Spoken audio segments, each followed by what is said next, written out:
Hi everyone, this is Zaid, and I truly hope you're doing well, safe, and surrounded by good energy.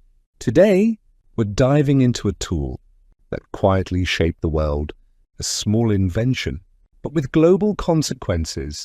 It's the compass, not the math one for drawing circles, but the magnetic compass, the tool that made long-distance sea travel possible, a device that helped explorers chart the unknown. And it's far older than many think. The compass didn't begin in Europe, or with Columbus or da Gama. Its story starts in ancient China, over 2,000 years ago. The earliest form was called a south-pointing spoon. It wasn't made of metal needles, but of lodestone, a naturally magnetized mineral. Chinese inventors shaped the lodestone into a spoon-like object and placed it on a polished bronze plate. When the spoon settled, its handle would point south. At first, this wasn't for navigation. It was spiritual. It was a tool in feng shui, used to align buildings, tombs, and cities with Earth's invisible forces. That's right. The compass was originally a sacred instrument, not a navigator's tool. Only centuries later did it enter the world of travel. By the Song dynasty, around the 11th century CE, Chinese sailors began using iron needles, rubbed with lodestone, and floated in water or mounted on cards. These simple devices guided ships across foggy rivers and murky coastal waters. But this wasn't just a cool gadget. It changed everything.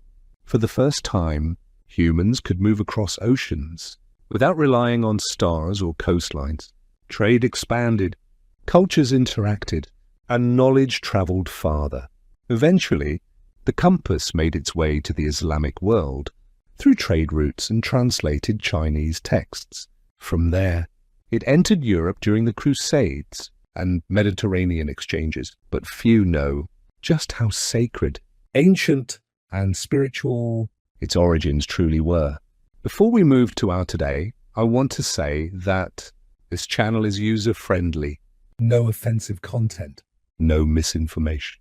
We explain things with respect, curiosity, and authenticity. For many centuries, people believed direction could only be found by looking to the skies. Sailors used stars, sun positions, and cloud patterns to guide their ships. But when fog rolled in, or during heavy storms, navigation became nearly impossible. That's where the magnetic compass completely changed the game. By the 12th century, the use of the magnetic compass spread across the Islamic world. Arab scholars and navigators played a vital role in improving its design.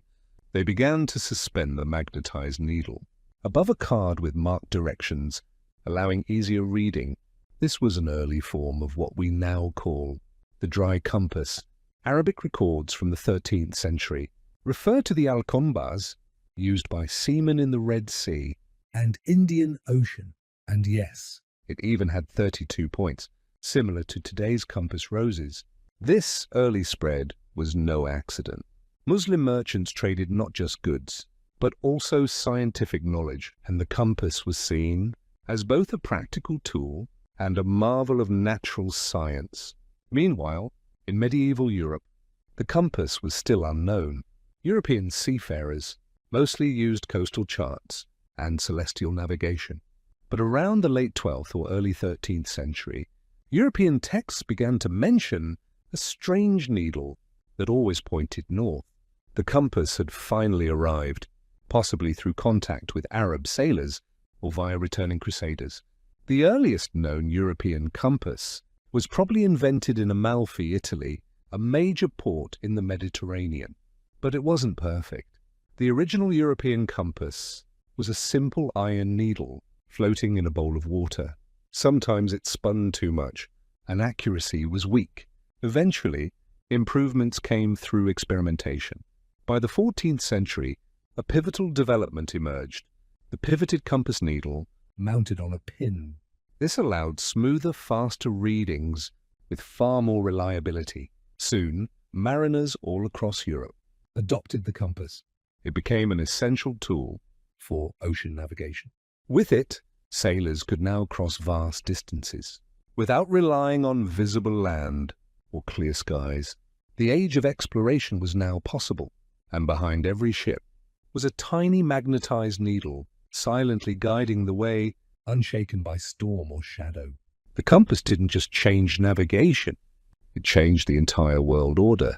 Before its widespread use, crossing oceans was a terrifying mystery. With a compass in hand, new continents were no longer unreachable dreams. European powers like Portugal and Spain took full advantage. They launched long-distance voyages across the Atlantic and around Africa. New trade routes were born, and global maps were rewritten. But what most people don't realize is the compass didn't evolve in isolation. It became part of a growing toolkit. Tools like the astrolabe, the cross-staff, and detailed maritime charts joined forces with the compass, transformed sea travel into a science. By the 15th century, the magnetic compass had developed regional variations. In China, engineers suspended the needle over a dry card inside a protective box, with markings showing directions. This was the first gimbaled compass, a revolutionary idea that allowed the device to stay level even on turbulent seas. In Europe, another issue emerged: magnetic declination. That's the angle between magnetic north and true north. Sailors noticed that the compass didn't always align with the North Star. At first, it caused confusion, but later it led to deeper understanding of Earth's magnetic field. By the 17th century, scientists began documenting this variation, turning the compass from just a sailor's tool into a subject of study for geophysicists. The compass also played a critical role in the Age of Discovery. It was on board when Ferdinand Magellan circumnavigated the globe. It helped Vasco da Gama reach India, and it was likely present on every voyage that reshaped world history. Even explorers who got lost were guided by it. They may have made mistakes, but the compass never lied. Interestingly, not every society embraced it the same way. The Polynesians, famous for navigating vast oceans without modern tools, used stars, wave patterns, and bird flight. They had no magnetic compass, but their knowledge rivaled any mariner. This shows us something powerful. The compass was one tool in a global variety of genius. Whether it was magnetism in China, astronomy in Arabia, or waves in the Pacific, human beings have always found ways to understand direction. The compass, a simple magnetic tool that quietly steered humanity through centuries of exploration, was never just a needle in a box. It was proof that humans could harness nature's unseen forces, and yet few people today know how deep its legacy runs. By the 8th and 19th centuries, with global sea routes mapped, the compass remained essential to both merchant and military fleets. During World Wars I and II, soldiers carried compact compasses in their pockets, sometimes sewn into uniforms or hidden in escape kits for downed pilots and spies. Even in the age of gunfire and steel, a sliver of magnetized metal remained a lifeline. But what's truly fascinating is how modern science later explained why the compass works at all. It wasn't until the 20th century that scientists began fully understanding Earth's magnetic field. They discovered that Earth behaves like a giant magnet due to molten iron flowing in its outer core. This motion generates the geomagnetic field, the invisible force that compass needles align with. Even animals, like migratory birds, sea turtles, and some whales, are thought to have built-in magnetoreception, an internal compass system still being studied by researchers. In 2020, a study published in the journal eLife identified magnetite particles in certain bird neurons, possibly linked to navigation. Meanwhile, Earth's magnetic field itself isn't stable. It shifts slightly every year. The North Magnetic Pole moves around 10 to 60 kilometers annually, forcing modern GPS and digital mapping systems to adjust accordingly. And despite GPS dominance today, the magnetic compass remains in use, especially in aviation, submarines, military backups, and wilderness survival. It's lightweight. It requires no batteries. It's immune to hacking. And when satellites fail, it still points the way. So next time you see a compass in a museum, an aircraft, or even a phone app, know this: you're holding over 2,000 years of quiet innovation, spiritual roots, scientific evolution, and global impact in the palm of your hand. All the information we provide comes from verified historical sources, including books, records, and archaeology.